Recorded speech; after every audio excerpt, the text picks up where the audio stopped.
What's up, everyone? Welcome back to Every Week We Follow. We have got a special live for you today. I'm your host, James Clifton, joined by my good friend, as always, Gary Bennett. But we have got some other special people here as well. We've obviously got Sam Leonard from True Adventures, who is now also officially Claret and Blues away day special match review person. Well done, Sam. Thank you very much. Thank you. You've been signed up, mate. You've been signed up. Well done. Neil from the Love of Paul McGrath podcast as well. And also we have got Luke Robinson from Up the Villa. How are we all doing, guys? Very good, thanks. Smashing. Good stuff. Brilliant. Well, we're going to spend probably about 45 minutes to an hour, maybe at max, talking about the upcoming season. And I've got some few debate points there for us to go over as well. But first off, I just want to touch on that PSG game.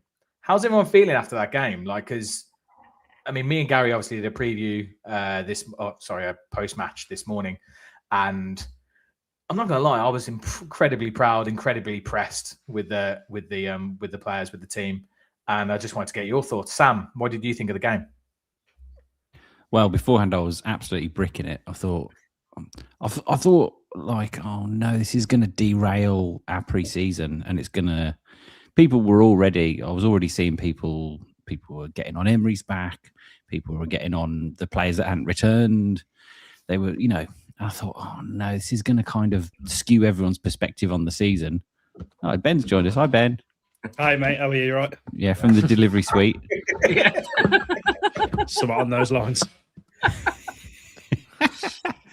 Anyway, it was great. I really enjoyed it. I really enjoyed the game. I thought, obviously Hemmings was brilliant. I thought Buendia was fantastic.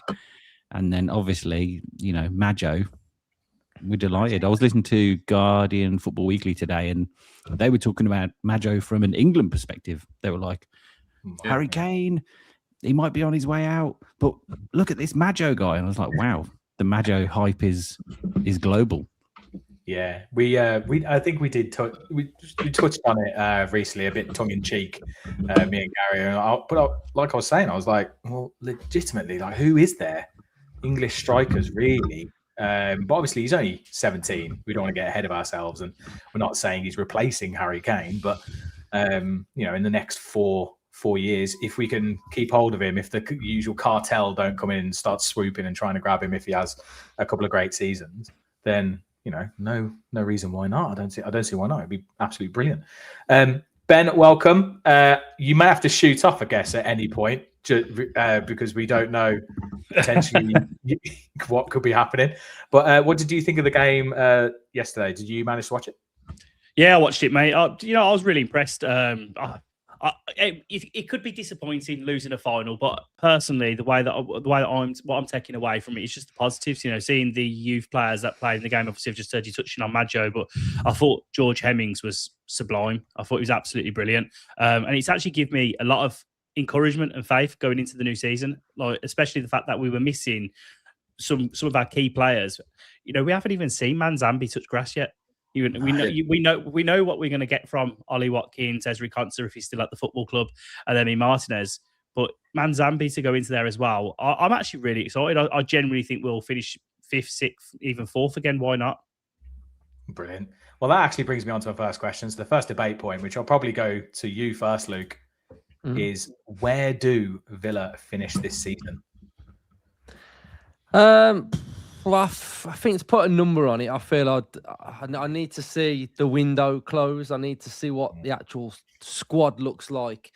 But I think with all of the sort of rebuild and the new Aston Villa, I think my first thought would be we'll be in Europe of some sort. So I feel like that's the base of where we'll be competing. And I think obviously, it's very difficult to finish 4th, as we know. So the season would have to come together really well. But I think in Europe would be, it's just Emery's bread and butter. He's never finished outside of Europe. So I can't go into a season thinking that we're going to finish outside of Europe when he never does that. And I think for me personally, I felt like the squad last season, for as much as we won a trophy and we had, an unbelievable season, I think profile-wise, we were probably lacking in quite a lot of areas. So I think so far in pre-season, yes, players have left, but I think what we're actually building and the profiles that are coming in, I think we're going to have a stronger squad, a more aggressive squad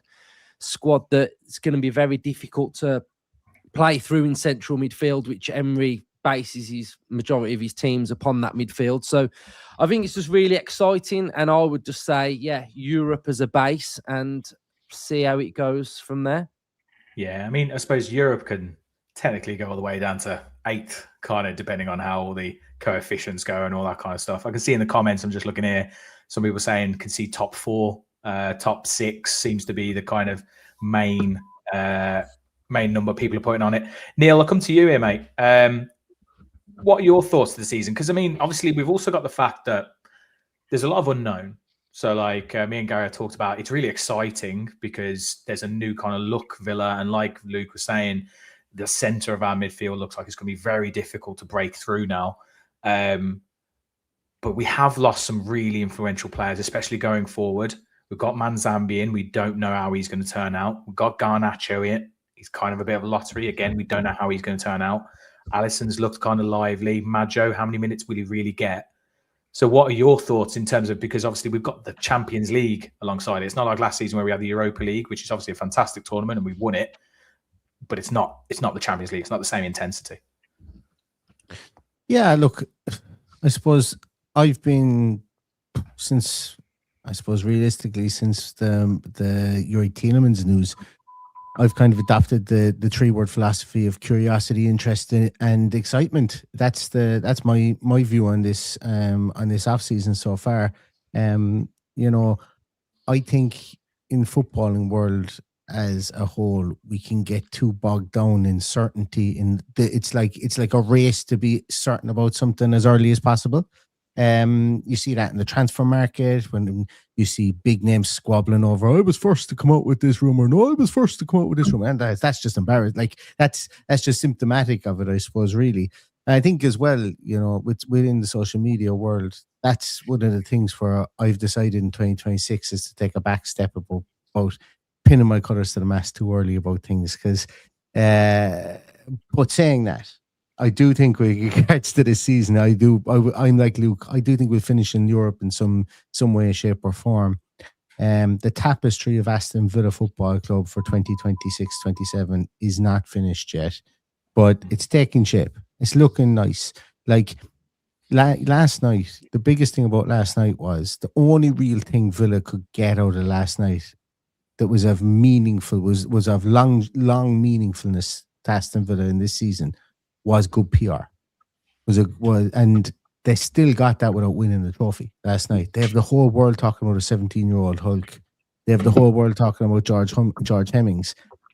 And everybody's saying, Jesus, Villa should have beat Paris Saint-Germain last night. Mm-hmm. So that's opened an awful lot of eyes to Aston Villa, specifically when the whole world was talking about Morgan Rogers and Yuri Tielemans and Luca Dean leaving the club. So that's where the curiosity and the intrigue and the excitement for me comes from. If I was to, pin my colours to the mast now, I'd say Villa have every chance in the world of finishing in the top 5 this year. The way the coefficient is done, it would be, I think even looking at it right now, it'll be a minor miracle if England don't get 5 teams in the Champions League next year, which even saying that one before a ball is kicked just shows you what way the whole structure has been built to get 5 teams from England in there, almost as a staple. So I think Villa should absolutely be aiming to be one of those 5 teams. And another thing I think as well is that, again, be prepared for this season to be Unai Emery's focus is the league over the Champions League, because of the fact that we will exit, you would imagine, you would hope, I wouldn't see any other reason why we wouldn't, but we would exit the sanctions that we have from UEFA at the end of this transfer window, you would hope. And then a second year in a row of Champions League football would really take the shackles off for a rebuild here for where this club could go. And with these young players, well then, the sky's the limit. Yeah, I think it will be an interesting season. I think these young players, I think, me and Gary have spoke for a little while about the fact that Emery we haven't had much youth really coming through like under Emery. There hasn't been those kind of like youth players. We were like, who's the understudy to to Ollie Watkins and obviously Duran left, and then it's like, well, who's actually coming through in these positions? It's great now to see, 2, 3, 4 players in the team who are gone. Just on that as well. Again, the means to an end here has been correct to not play young players, because Champions League was a pipe dream. Playing in a Super Cup was a pipe dream 4 years ago, and we've achieved both of those, and we've achieved Champions League twice. So it's and now I think, as I say, Unai Emery has gone, okay, the club is in a much better financial position, and the means have gotten to the end, I think, in that aspect. And now we will probably see a more expansive view of what type of player, age group of players, and lowering of the squad, like we've already seen this season. Yeah, no, I agree. I'm going to come to you, Gary. We're obviously talked about this a little bit as well. I think before last night, I was kind of sitting there going, top 8, I'd be happy with. I'm kind of like seeing that last night and then going, actually, and maybe I'm just getting too carried away here and too excited. I'm like sitting there going, yeah, we've got to get top 6, because I'm also thinking about, or top 5, but I'm thinking about those also the teams around us, right? There's so much transition going on. So it's not just us in transition. There's Liverpool, new manager, Man City, new manager. You got Spurs, who are just like spending money left, right, and centre, who might be up there. We don't know. Chelsea, new manager. Like, there's so much change going on in the league, especially in that kind of like upper echelons, minus Spurs, but obviously I think they will be better this season. So, Villa have got to just keep capitalising. Like, we need to overachieve again, which is basically what people always say that we've been doing. But what are your thoughts on where we can finish this season? Well, I think a couple of questions were answered for me last night, and the first one has been, are those youth players watching all the pre-season friendlies, are they good enough to play at the highest level? And I think both Maggio and Hemmings showed a level of maturity last night that I wasn't sure was there. And looking at Hemmings from when he played in the FA Cup last year, he looks like he's bulked up a little bit. He looks like he's actually grown. Like, I think, again, he's a young lad, right? 19. Maggio's impressed me. I haven't been this excited about a youngster probably since Wayne Rooney. I know that's kind of like out there, but I feel like watching him, it's not just his physical presence, it's his movement, hold up play. Like, in every game that I've seen him play in pre-season, he's more or less just dominated everybody. And that, for a 17-year-old lad to do that, not only do that, but then have a bit of end product at the end of it. Yes, he missed some chances yesterday, but he's not going to be the finished article at 17, right? There's going to be a development process there. So if these youngsters can actually do a job and get minutes this year, it's almost like Unai Emery's hand's been forced, right? Because of the financial restrictions, because of the players' outgoings, he's probably had to look at the youngsters and go, I'm going to have to utilise them. And knowing Unai Emery as we do publicly, I guess, is that he's probably already had this plan in his mind at the end of last season, even before that, going, okay, I probably know that I'm going to lose players in the summer because it's the nature of the beast, right? And the development of Hemmings has been huge. Lynch as well during the pre-season, and from what I've heard around prior to that, in the build-up to the pre-season, is quite a player. I don't follow the youth as much as I probably should, which is a bit annoying because I can't go into depth in it. But I'm excited by the fact that they're going to get minutes, and it feels like they will get minutes, and they could, and that brings surprise to the Premier League, right? Because even if we have our full squad back, as long as if Konza stays and we've got Watkins and going back, and imagine on 65, 70 minutes in games when we'll be able to bring on the likes of Alisson and Maggio to really kind of have a go at teams. Do you know what I mean? And for the first time in 4 or 5 seasons, we've got attacking wide players that are going to be willing to go on the outside, get to the byline, and create opportunities. And so we've now all of a sudden got a different way of playing in the final third. So I'm genuinely excited, and I think I agree with everybody else. I think top 5, top 4, even if will be a surprise package, because again, if you listen to the social media world and all the media, they've already written us off as if we won't do that. And I've seen people talk about top 10 now would be a good finish. I heard there was, I think it was on Twitter or X, whatever, someone saying that Villa are relegation fodder. It was probably a Birmingham City fan, and you just go, I just don't. I just don't, see that. I just think we can do what we've done in the past 3 or 4 seasons, go under the radar, just doing our business, turning in consistent performances, and hopefully, finishing Europe again to get them shackles off and really start to attack that top big 6 and break it once and for all. Because we've got to do it the hard way, because they ain't going to let us do it fairly.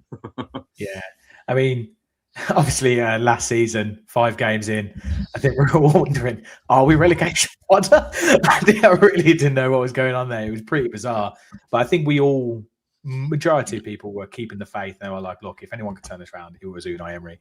And then we went on, 11, 12 game winning streak in the Premier League, 40 in all competitions, something crazy like that. So I think even this season, I expect it to be a little bit of a slow start, personally, as some of the players bedding in. And obviously, this is only what we've got so far. We expect probably there to be 2-3 more signings within the next couple of weeks as well, before the end of the window. So there's going to be quite a lot of bedding in to be done there. So we'll have to see how those things pan out. Brilliant. Well, on to the next question that I'm going to go at. I'm going to go to you first, Ben, on this one. Who do you think will be the signing of the summer so far? Because we're only doing it at this point, so we've only got so many players to talk about. But of the players that come in, I'm going to say João Gomes.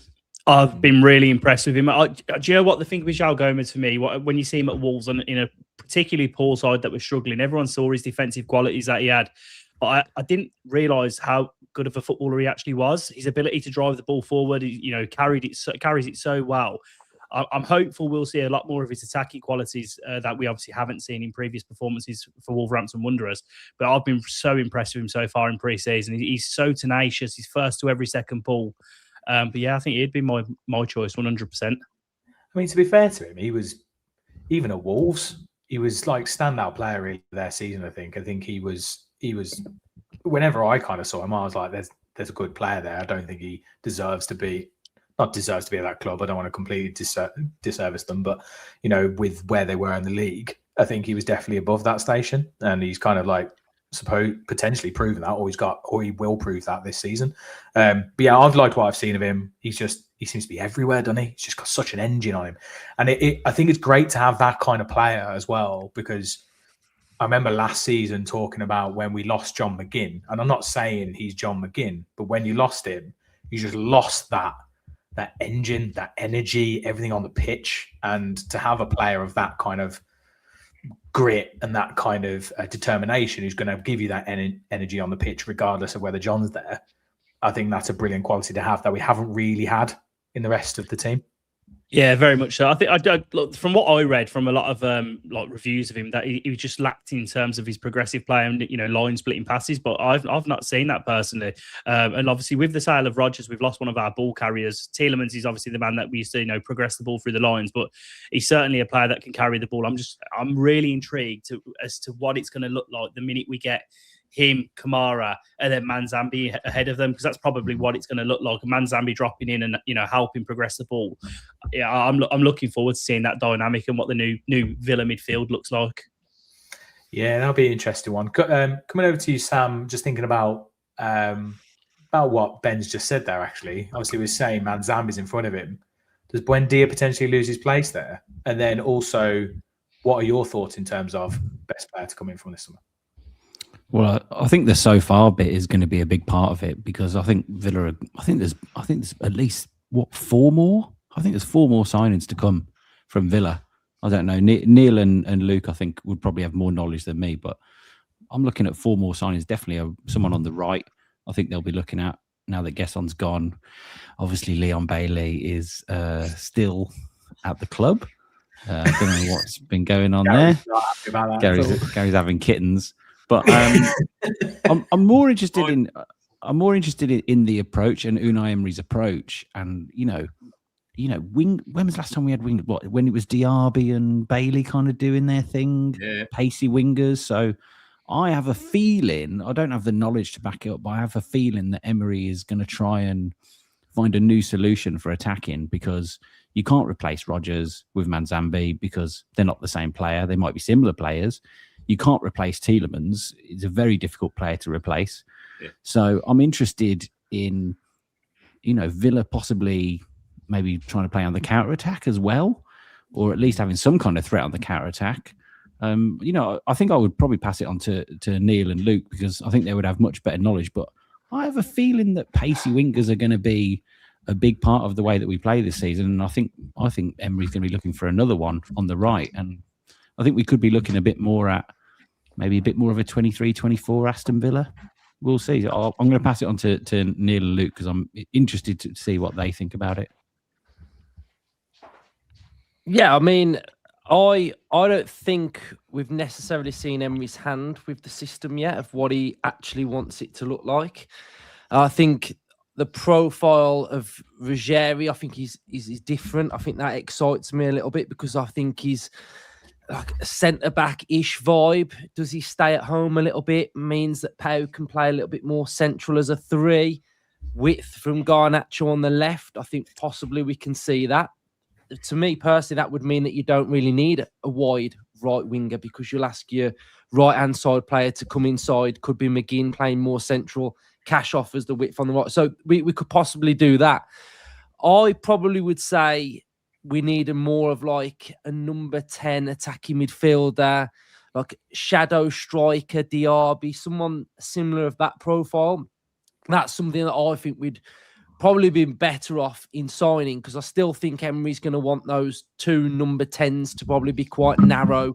We saw it yesterday with sort of Hemmings drifting and going into that little number 10 pocket. So I think that's the exciting thing for me, is Emery's system. I think we're all schooled now on Unai Emery and what he can get out of this team. And I think that's what excites me again, sort of, when you think about João Gomes, he's probably not even going to do the same things that Youri Tielemans did. He's probably going to be asked to do something a little bit different. I mean, an observation I've got is that Kamara and Gomes look like they're sort of playing on the same line, as opposed to Kamara sort of sitting deeper. The two look a little bit more balanced. I think, again, we've seen in pre-season Kamara playing on the left, and maybe they can switch that around. So I think the first couple of games is going to be really interesting to see actually Emery's hand and what he wants to do. But I think we'll be more versatile, more flexible. I think we'll have different systems as opposed to something quite similar that Emery's done. You hear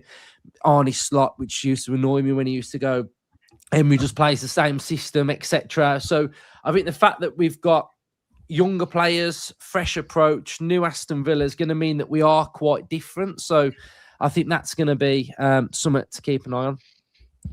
Yeah, no. Go on, Ben. So just touching on what Luke said there, obviously we've had the links to Wan-Bissaka as well in the last few days, which kind of gives us then the option if Wan-Bissaka does, because we all know Wan-Bissaka's a good 1v1 defender, and he can also tuck in as a centre-back. If he comes in on that channel, then potentially, as obviously Sam just alluded to, potentially then another winger would be looked at on the right side, someone of a similar profile to a Garnacho, and we can kind of flip the system. So it'd be like horses for courses, depending on who we pay. I think it's going to be really interesting in that sense going into the season. Yeah, I think like Sam said, I think one of the things that I've thought about, people have all kept on comparing the players coming in to those that have gone, just thinking they're just completely direct replacements. So I'm like, look, you can't replace Youri Tielemans. Like, I just feel like I mean, you could potentially, but I don't know who that would be. I don't know how much that would cost. Yeah, it wouldn't cost 100 million, mate. Yeah, exactly. That's what I mean. It wouldn't cost 35 million. And it's the same with Rodgers. You're not going to get the same player. So you've got to stop looking at it as a replacement. It is using that money to try and fill in other parts of the squad, make it a better team as a whole. Like Luke was just alluding to around the balance in the midfield. I do think those two allowing whoever is ahead of them to kind of like have free reign. And also I think, it gives us the option of, if you've got someone like Gomes rather than Tielemans, he can sit in a bit more, and Kamara can, if he wants to, go a little bit further advanced, because I think he's a much more technical footballer than some people actually think going forward, not let alone just that kind of breakup play that he does in that holding role.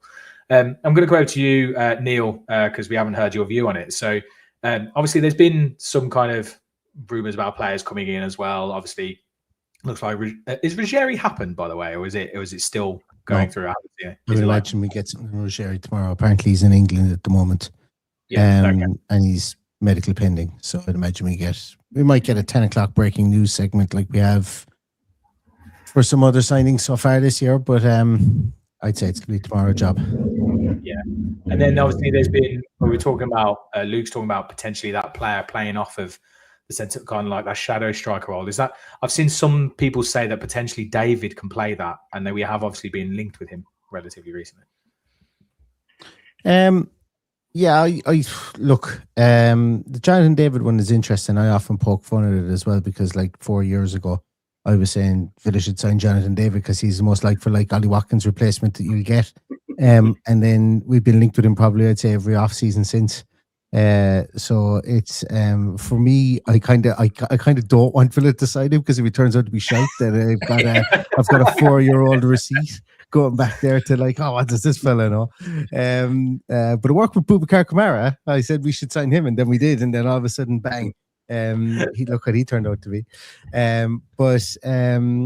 Yeah, look, I suppose the big thing with Jonathan David is Jonathan David at Lyon profiled to be an absolute like he was big news at not Lyon, at Lille. He was big news, and then he moves to Juventus. And look, Juventus were a small bit of a skip for last year, specifically in the striking department. There was a lot going on there. Like Dusan Vlahovic was being very Dusan Vlahovic last year, and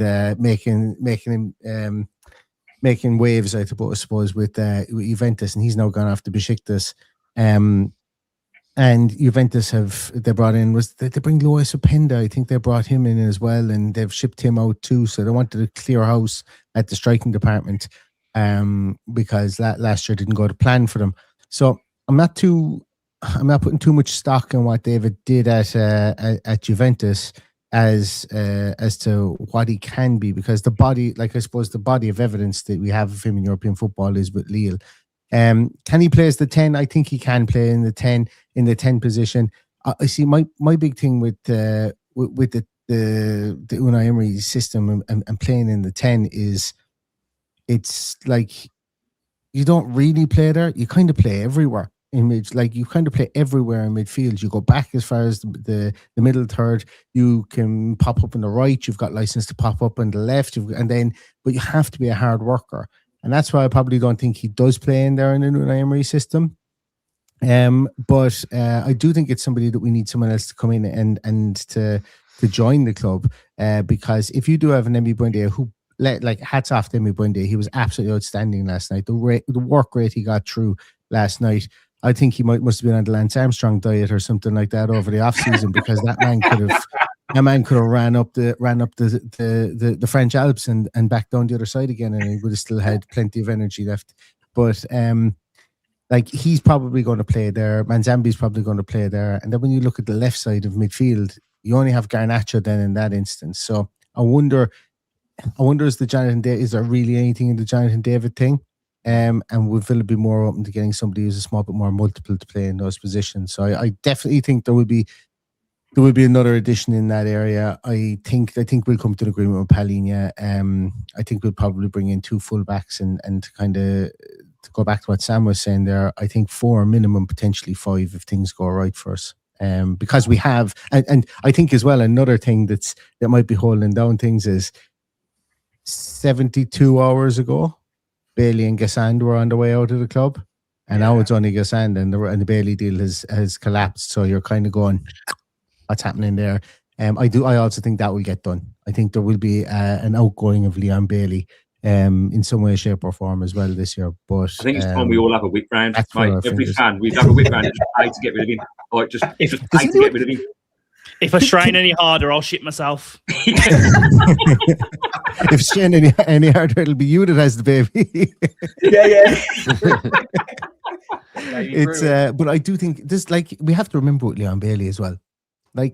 Remember his announcement signing. Remember the announcement of him signing the contract in that shack in the middle of nowhere with Craig Butler on a dodgy YouTube stream.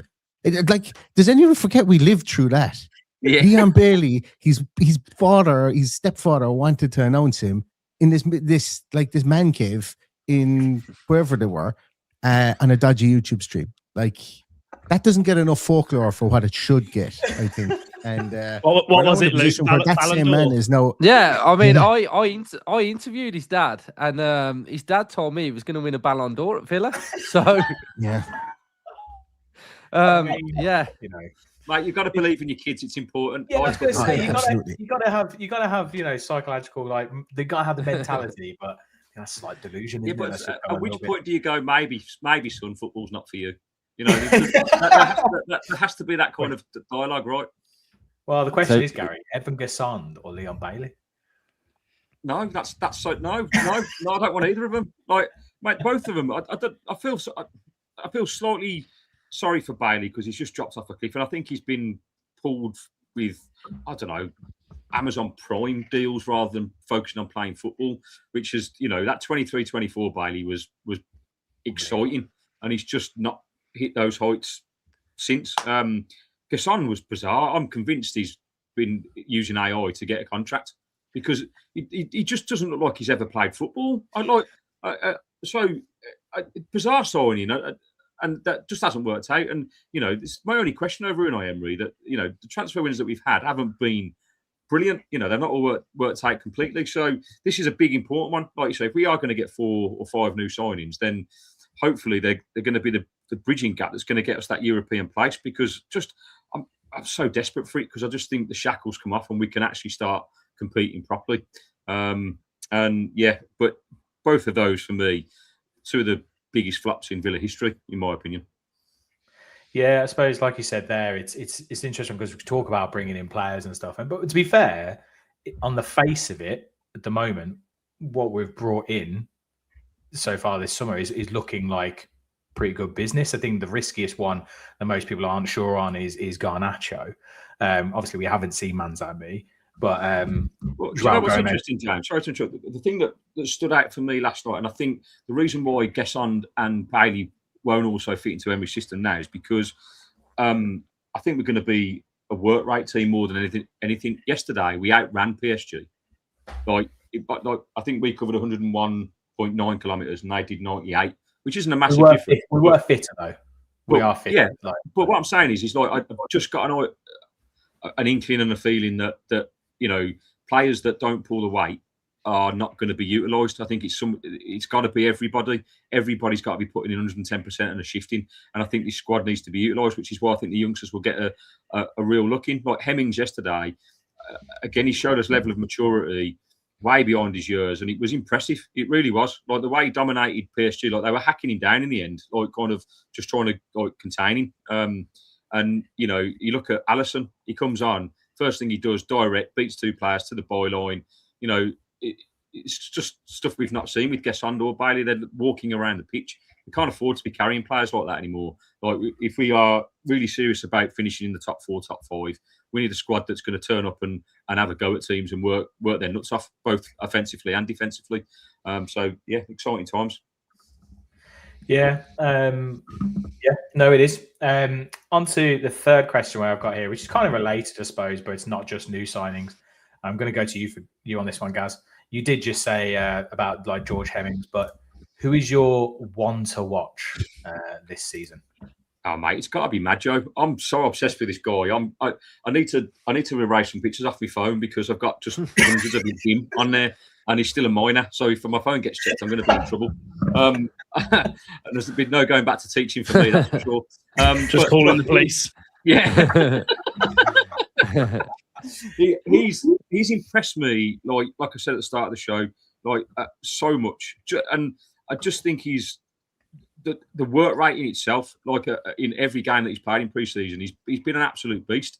To watch Mings and Cash talk about him after the game yesterday, like Cash was like a little kid that's just opened a Christmas present. Like, yeah, he's a beast. Like, you know, we've been, you know, nurturing all season. Even last year when he was training, like you know, he's been patient, and Mings was speaking so highly of him. You know, he sounds like he's a well-grounded kid. He's got the right people around him, and just the sheer build of him. Like looking at the photos of him, there's a stream online comparing him to, I think, Lindelof, Mings, Konza, and somebody else. And he's a mountain.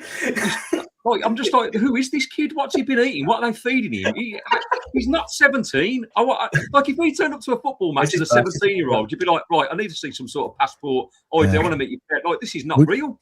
Wouldn't it be very Villa though if it did turn out like it was one of those situations? I remember Lazio signed that guy and he said that he was 19. He turned out he was like 34 or something like that. And geez, we build up all our hopes and then all of a sudden it's like we're back in the court of arbitration of sport for falsifying documents or something. Yeah.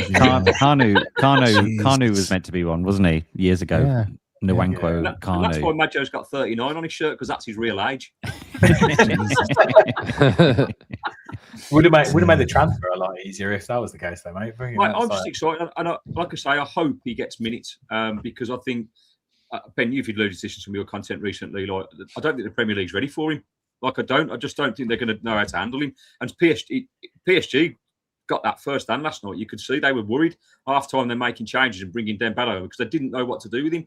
Unfortunately, he tired towards the end. About 70 minutes, he looked like he was a bit leggy, but he's just got bags of potential. And similar to like when Rodgers came, you can see there's a potential player there, but he's got the best manager for me in the world to bring that out and develop him in the right way. So I'm super excited about watching this kid live. I can't wait for to get him at Villa Park and see what he can do. Yeah. Luke, over to you as well. A thought on like one to watch. I mean, interestingly, in the comments, a few people are saying Alisson, if he can stay fit. And it's also about, again, whether you can get minutes. But he's a pacey winger on that right as well. Yeah, I would say Manzambi for me. I am really impressed that we actually got Manzambi. He was just one of them players where I started watching him pre-Freiburg when we played them, and I was impressed when he was sort of like a central midfielder. Then he got moved when their attacking player Suzuki was out, and then he's sort of flourishing in that sort of number 10 role. And then at the World Cup, I thought he was very, very good off the bench for Switzerland, sort of rose to the occasion at 20 years of age. And I think when you're looking at those types of players from afar, thinking, I'd just love us to be that club that could sign that player of that age.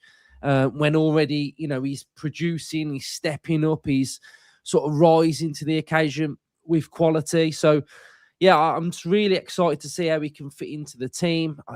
He's our record signing as well, which I always kind of like it when we do that because, it's like, we're spending more money than what we've spent previously on a player. So, yeah, I really like him. One thing I'd say about Maggio that I've seen a little bit of people putting about is that, now defenders will know how to come up against him. Now they've seen him play. And I feel like the one attribute that I feel like I've kind of spotted is that I feel like he can create his own goal as opposed to being a player that's sort of very like system based. I mean, you look at his goal that he scored. He absolutely manhandled him at the back post. Like you cannot deal with that. It's okay saying stop him, but you can't stop him. Like, mate, the funniest thing was the celebration. He matched and pushed him, and he didn't move.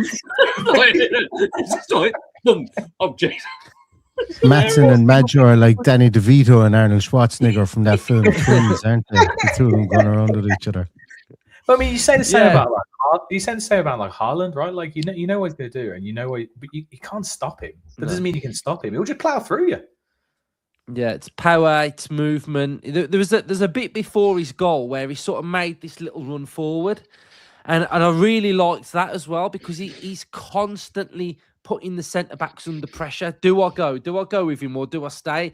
Again, there was that one moment where I think it was Marquinhos who sort of followed him into his own half, and he laid it off, popped it off, got on his bike, and yeah, it's just very, very impressive. And I can't wait to see him get more minutes as well. And to be honest, I think probably come towards the end of the season, he'll be playing quite a lot of football for Villa. Yeah.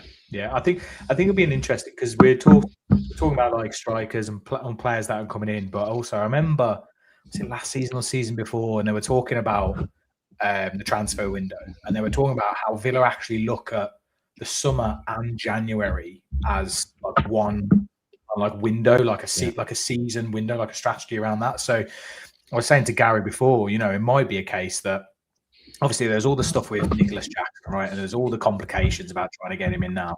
But it potentially is a thing where we see how Ollie gets on or how our current strikers get on. And in January, that's when we actually make that move. And actually Jackson comes in January as well. So Yeah, there's lots that can happen this season, but I agree. Manzambi is going to be a really interesting one. And I think when we signed him, I think it raised a lot of eyebrows. I think quite a few people were quite surprised that we actually managed to get him. And it kind of came out of nowhere, if I'm wrong as well. On to Sam. What are your thoughts in terms of one to watch this season? Well, I think Hemmings. Oh, yeah, his mic's gone. I'll move out. Sub him out. I can't remember who I've asked. Neil, have I asked you one to watch? No, not yet. One to watch for me is I just got someone different just for the sake of it. I will.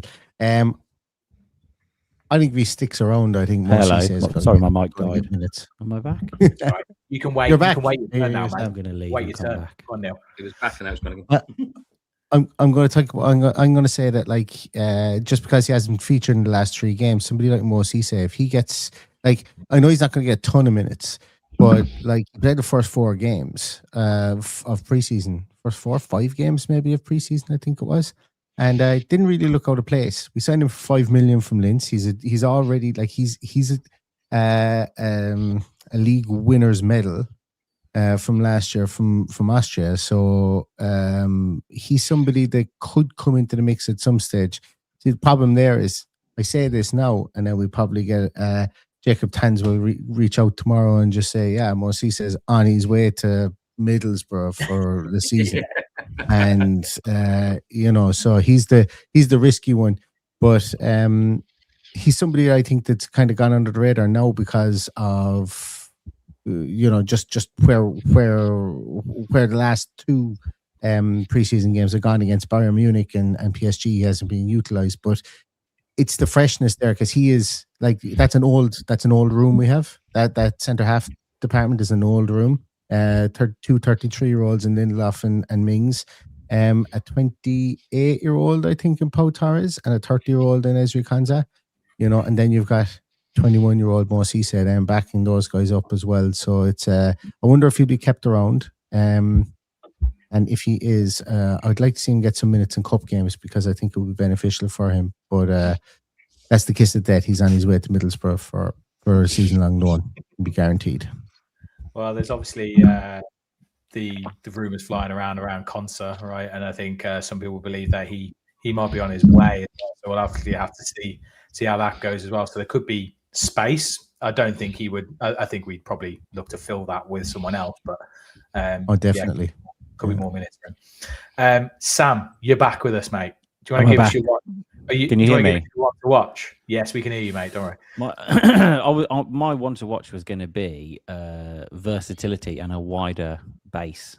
That was my one to watch. As in, I think we're going to need. What I don't want to be is in a situation where John McGinn goes down and we're fretting, or Boubacar Kamara goes down and we're fretting. Like last season, it was traumatic, wasn't it? Really, that winter period, and I don't want it to be like that anymore. So I really that was one of the things that was encouraging last night about Maggio and Hemmings and Allison coming in, was that I like the idea that we have more options, and that like Ollie Watkins last season, I know he didn't have a good season for a lot of it, but I still would have worried if Ollie Watkins had got injured because the system is so built around him, and that's what it felt like around last season. It was like, this is the system that we have. These are the players that we need to make this system work. And if any of those players go, as we saw in January, I mean, it was a perfect storm of all 3 of them going. But, obviously Onana would hit the deck about 10 minutes into every game and the whole crowd would hold its breath. And, I don't want to be in that position anymore. So I like the idea that we will have a wider pool of players to choose from. And like you said, actually centre-back is the place where we're looking a bit lean at the moment. And if Konsa goes, that could be the biggest job for the recruitment department in recruiting new centre-backs, because young centre-backs, it's a worry, isn't it? I don't like young centre-backs. I like 30-year-old centre-backs. But Unai Emery likes 30-year-old centre backs as well. Remember when he was with Villarreal, he had Raul Albiol beside Pau Torres, and Raul Albiol was like, he was as old as Father Christmas. He was I think he was like 37 at that stage, and he went away and won the Europa League. So he's not averse to bringing in an old man and getting 30 or 40 games out of him. So you could get your wish there. Yeah, definitely. Yeah, I mean, I'm intrigued. I mean, he actually got a fair few minutes last season, but I think with the new personnel and potentially the new setup a little bit, with Gomes potentially being able to drop in to that left side a little bit, I'm interested to see a really good run in the team. Hopefully, unless new signings change this, with Ian Maatsen. I think he looked very good against PSG.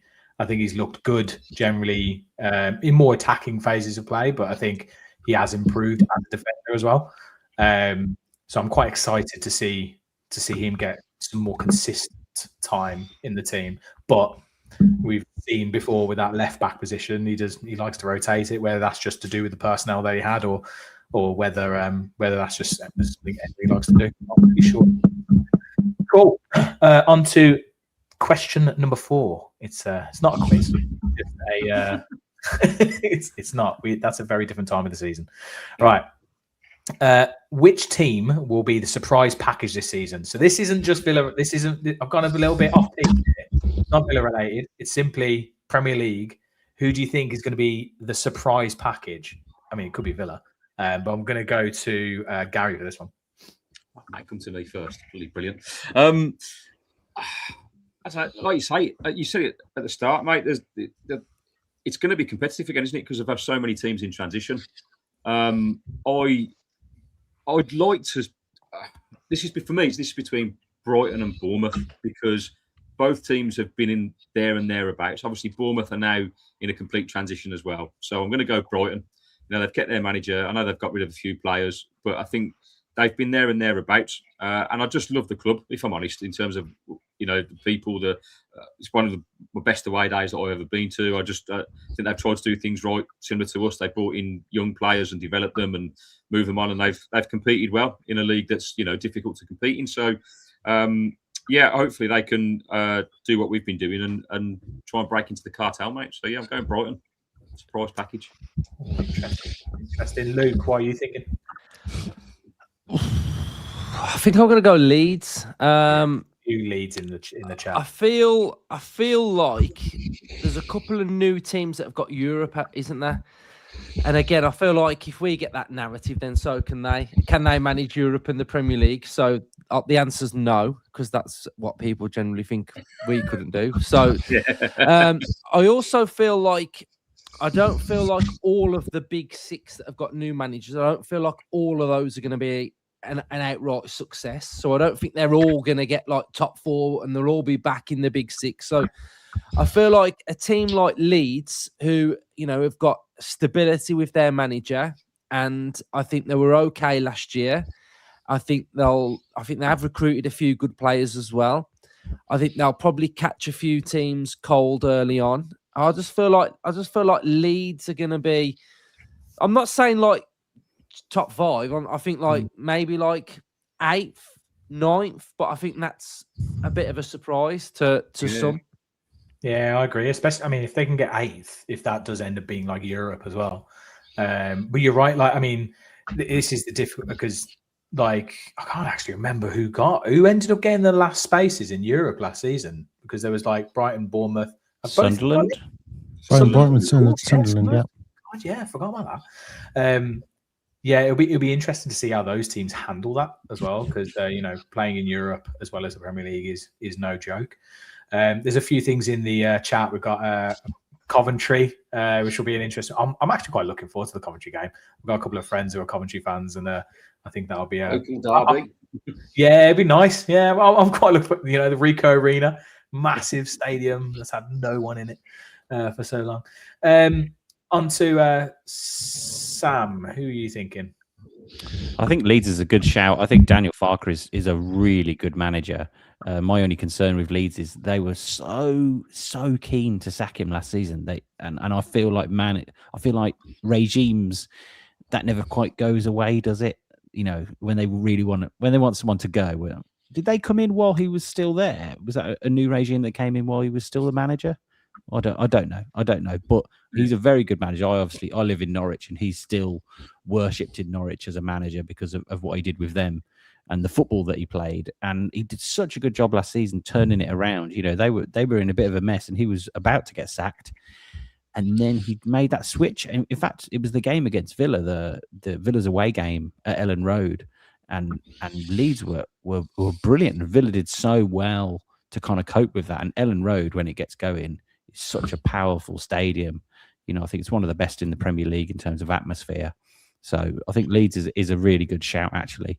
But the Premier League, it is a wash with kind of a middle section, isn't it? And you can throw a blanket over any of them. And I think the Europe thing is going to be a big test for them. We're so lucky, as always, to have Unai Emery, because it's a big thing. I think Eddie Howe struggled with this as well. Struggled with the European and then Premier League, because it's not just the players, it's the staff, it's everyone that's traveling with them. You know, you've probably got like 30 people traveling. You know, or your plane gets cancelled, you got to get another plane, or you didn't sleep well. All those things that could have a big effect on everyone that's part of that club. And Emery, I think his experience in being in Europe and his kind of the way he treats it as being, this is normal, this is the way it should be, this is how we run. And we've seen it with Villa, where it's like we're better when we're in Europe. It helps us, doesn't it? Like the rhythm. I always like, you know, if Villa have a week off, I think, oh no, we've had a week off, we're going to come back all sluggish, and you know, that rhythm, that kind of group stage time of the season.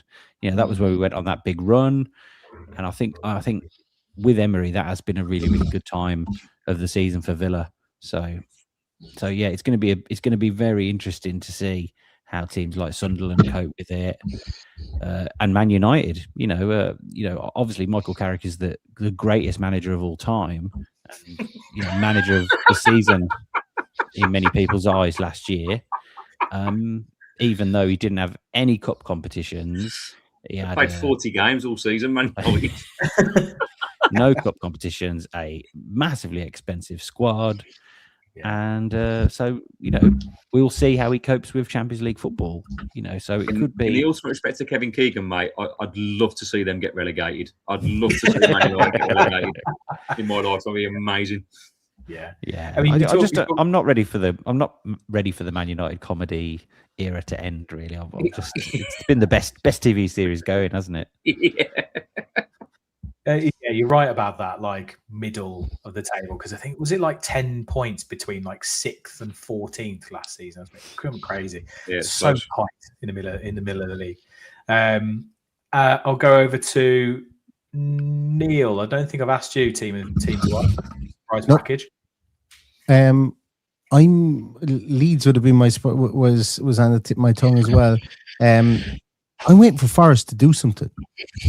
in the transfer market. They've got Glasner in. He's the second highest paid manager. They're paying him something like 15 mil a year. Like, it's something ridiculous. I just plucked that from the top of my brain. Now, I don't know whether that's true or not. But the only bit of business they've done, and what they've seemed to have done so far, is they have replaced Elliot Anderson with what's his name? The Austrian guy, Xavier Schlager. I think is how is who they replaced him with. Another work rate guy, real work rate guy, and they've brought in Usman Diomande and centre half as well. You know, so they're going to go to 3 at the back. So between Diomande, Murillo, Morata, or whoever you want to put in there, or Jai Cunha is the 3 centre halves. I think the bones of a very, very good Oliver Glasner team is there.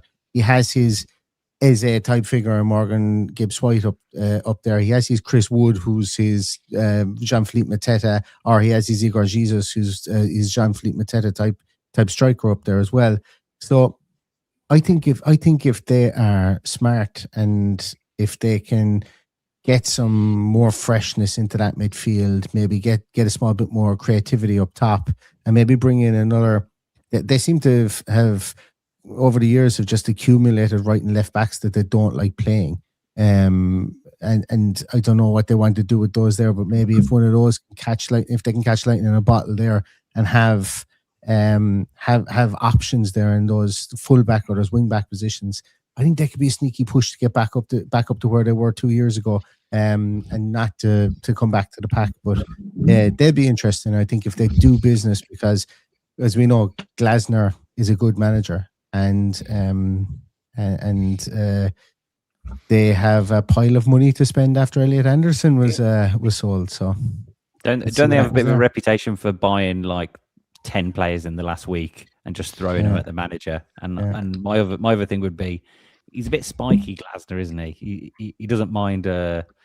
I don't agree with this. This isn't good. You know, you'll be gone. You'll be gone by the time he finishes the sentence, won't he? I was going to say, mate, Marinakis is unstable. He's more concerned about going after Crystal Palace, isn't he, than he's about buying people for Nottingham Forest. I mean, I love him. I think he's a great guy. Yes, we all love him on here. Me too. Mafia, please don't come for us. He's such a good guy. Yeah. You know, does so much I for live charity. quite close to Nottingham. I don't want to be there. Yeah, I mean, I agree with Neil there. I mean, like, I'm waiting for Forest. I mean, Gary thinks I'm a closet Forest fan because you're indoors, mate. You've gone to the dark side. We do is talk about Forest. Like, mate, no, look, all it was before, right, just to clear this up, the only reason I was going on about Forest last season because I was desperate for Spurs to go down. So I was literally sitting there rooting for Forest, but it didn't matter to Forest anyway. It wasn't Forest in the end that mattered. It was West Ham. But no, I agree. You know, they were a force to be reckoned with 2 seasons ago. And then they just kind of fell off since then. But I think they've got a very, very, very good manager in. But he just needs time. And that's the question. Will Marinakis give it them? Not sure. We shall see. Cool. And then on to our final question here.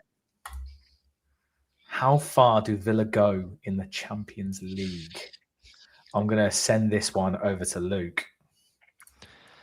My little challenge would be to go one better than last time. I feel like that would be a nice challenge that I would like to see progression in that competition. So, yeah, that would be very, very difficult, I think. But I think, you know, if you say that to Unai Emery, he'd be like, yeah, I feel like we could probably do it. So, yeah, I feel like that's something. What I want from the Champions League is I want some big boys. I want a Real Madrid. I want Barcelona. I feel like first time round we was like, you know, we got some good teams, didn't we? Like Bayern Munich, but I feel like now I want it stacked out with the lot of them, and I just want to take it to all of them. So, yeah.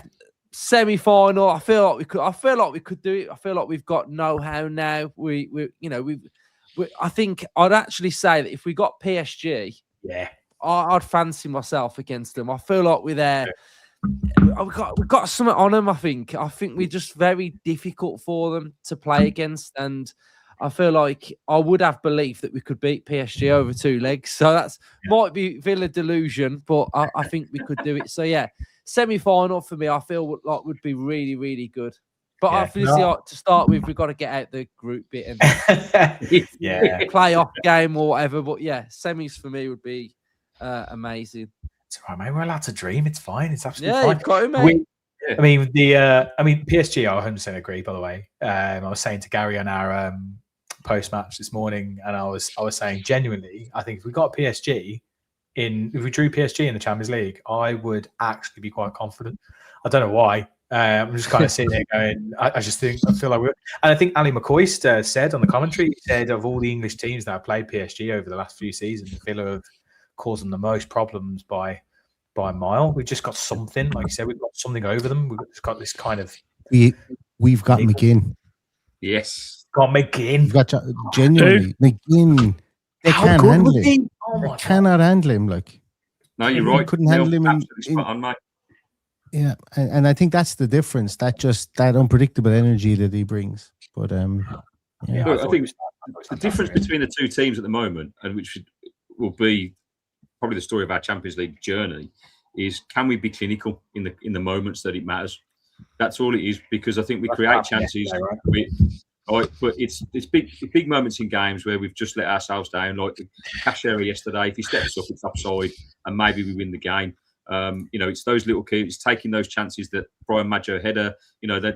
These are moments that you kind of flitter away and go, look, it's okay because we make mistakes. They're human, whatever. But it's those moments. If we can start turning some of those moments into clinical moments, then who knows? Who knows? Yeah, Gary, where are you going for? Are you? Mate, well, we've already talked about it, mate. Booking flights to Madrid. We're going let trip to Madrid, please. Yes, please. I'm there, 5th of June. I've just come back from Devon this time. It's not when I'm on holiday in Devon. It's late, it's 5th of June, so I don't have to negotiate family holidays and leave my family just to go and watch the Villa play and have my daughter cry into a pillow because I didn't take her to Istanbul because it was so last minute. So we might have to take Ava, but let's do it. Let's go to Madrid, baby. I'm going all in. Yeah.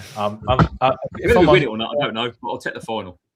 Well, if I'm honest, I just feel like it's balmy, isn't it? I mean, the season hasn't started. We don't know how we're gonna do, but I just feel with this manager, I'm just literally like I have no idea where the league is. It's in Unai we trust. Now, yes, people will pick that apart, and it's totally delusional probably, but I just under Unai Emery, like the guy's he's just an absolute winner. I still believe I think I said it at the time and I've said it since. I think if we had got past PSG in that quarterfinal, I genuinely believe we would have gone on and won it. At the time, I was like, if we can get past these, I think we're going to do it. Like we're going to win the thing. That game at Villa Park, you were like, it's like a Rocky movie. You turned at me, jumped, so you go, we're going to do it. Like it's like a Rocky 4 and he's polishing his head. And he's got he's just having a go at Drago, man. It's like this is how I feel it's going to go. That was amazing. Yeah, it was very good. It was a brilliant moment. I'll never forget that game. Sam, thoughts? Champions League. I said after the Europa League final last year, when I was in one of the rare moments where I wasn't crying, I said that Unai Emery, you know what he's like. Remember last season? It was January, wasn't it? We were on that big run, and Emery's like, "Oh, just trying to get in the top 5. We just don't go on about all that. We're doing our best." And then after the injuries, a few weeks later, he was like, "I thought we was going to win the league, to be honest." A few weeks ago, I thought he was winning the league. So, you know what he's like behind the scenes. And he's a maniac. The guy is an absolute maniac. And if you ask, in his heart of hearts, he'll be like, "Oh yeah." And he does have a bit of an obsession with winning the Champions League. Obviously, as you would, the guy's won 5 Europa Leagues. He's like, that's nothing. He wants the big one, doesn't he? He does want the big one. And he's not moving to any other club at the moment. It looks like he's firmly at Villa. So put 2 and 2 together. He's not messing about, is he? And we can swear on here, he's not fucking about, So who knows? Who knows? The only thing I would say is that all of that European nous, we have lost a little bit of that with the experience, and that is an issue. But maybe the exuberance of youth will just send us flying through. Who knows? But you can never ever count out Unai Emery, can you? I mean, he does go close though. I mean, so we got quarters. Villarreal got semi-finals of the Champions League. And he is the knockout master in Europe, as we know in the Europa League. So it's not mad to suggest that we could get further than the quarters. No, yeah. I agree. And it's also like, what's crazy is just the way that he doesn't seem like he really, I mean, he always, like we always say, he prioritizes the league, but somehow he seems to do both. Like it's not, this is the thing. I don't understand. Even in our Champions League season, obviously we ended up missing out on what a goal difference, for God's sake. And then last season we managed to win the Europa League and finish in the Champions League spots, which I don't think anyone, like we basically qualified for the Champions League twice last season. I think a lot of us at the start of the season were going, will we get top 8? Maybe. Like again, it's kind of similar feelings to potentially what we're feeling now. It's just unbelievable what he manages to do, and I've never want to think about him leaving. If I'm honest, I never want to have that conversation.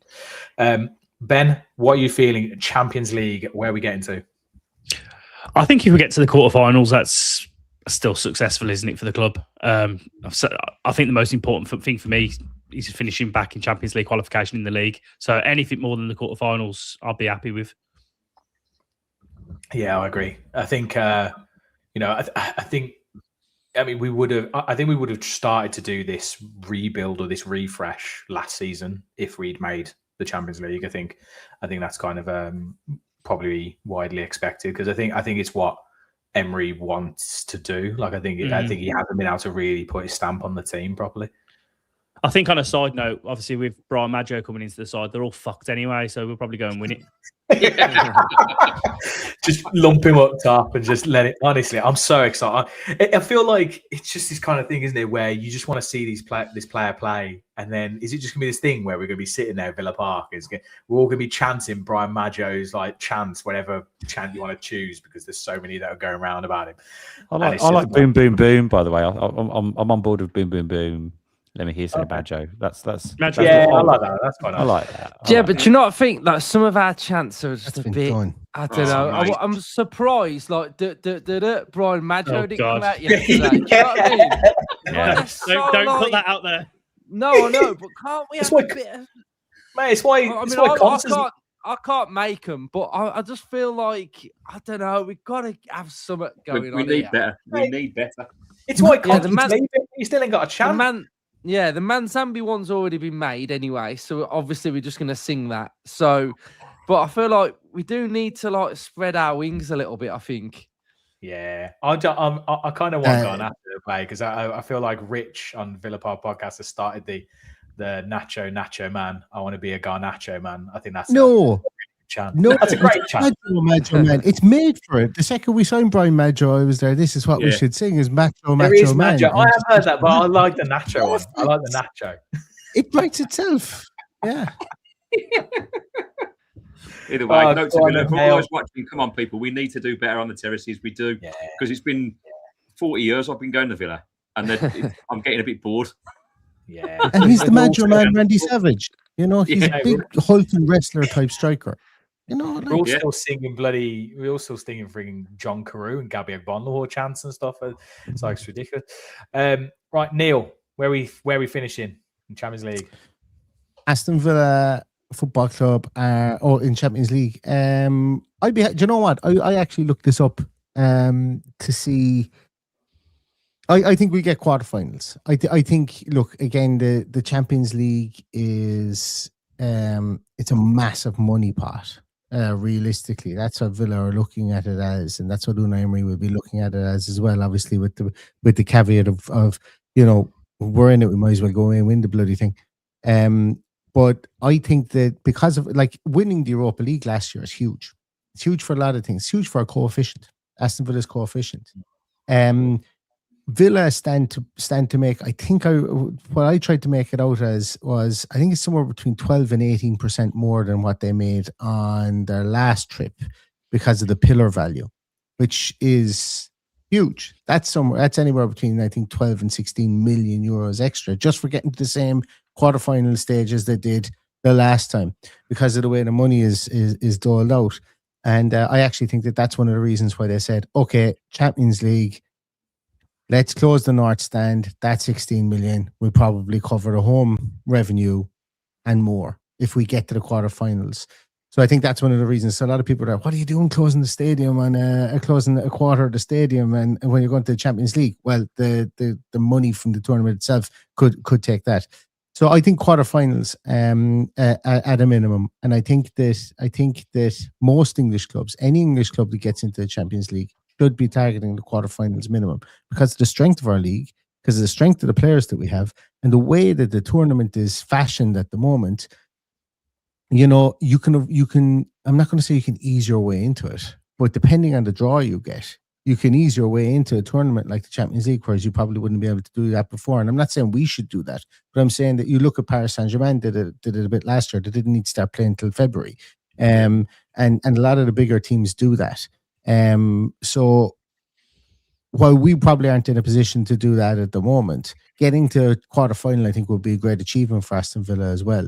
Getting there again would be a great achievement both financially and I think it would solidify us as a club that it would solidify us in the top 8 in Europe. Realistically, we talk about are we part of the big 6 in the UK in England? Doesn't matter. We're now 2 of the last 3 years we finished in the top 8 in Europe. And the 1 year we didn't. We won the secondary competition, pulling up at a canter. You know, so it's that's the level that Aston Villa are playing at the moment. And I think quarterfinals are a very, very realistic prospect. It's just mad to think. I can't believe where this club has got to. It's absolutely incredible. I mean, I'm just looking quickly at like the betting odds because they're usually a good kind of like gauge sometimes. But we're 11th favourite, just behind Inter Milan and above Napoli and it's you can get 48 to 1 odds at the moment with Betfair. So might take that bet, mate. I'll put a little 10 on that, mate. I'm not going to lie. Brilliant. To win it out. Yeah, to win it outright. Yeah. 11th favourite. Who do you think's least favourite? 48 to 1. Jesus. Yeah. Who do you think's least favourite? Chelsea. No. Man United. It's Hearts. 2,500 to 1. Hearts are. They're out now, I think, aren't they? Because they got absolutely mullered against I can't remember who it was. Yeah. 0. Brilliant. Well, that's all we've got time for here. But thank you so much, guys, for joining us. And thank you, everyone who's watching. There's been lots of stuff going on in the comments.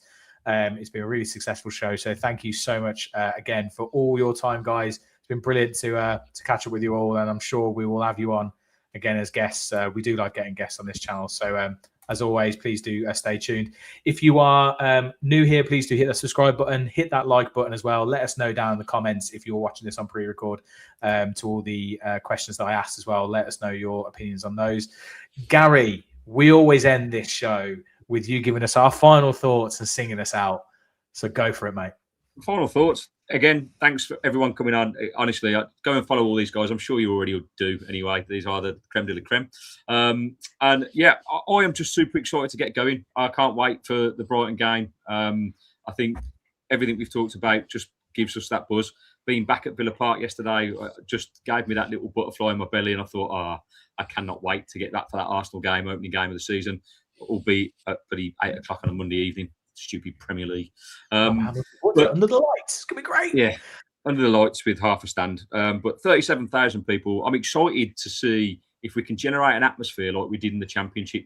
You know, we averaged 32,000 when we closed the upper Trinity, and some of the days at Villa Park were just sensational. So I'm hoping all those North Standians that have emigrated into the whole end just sing it loud and proud and make Villa Park an absolute fortress this season. So, yeah, buzzing. Can't wait. And until the next one, boys and girls, we'll see you then. And as always, every week we follow the boys in Claret and Blue. Peace. Yeah.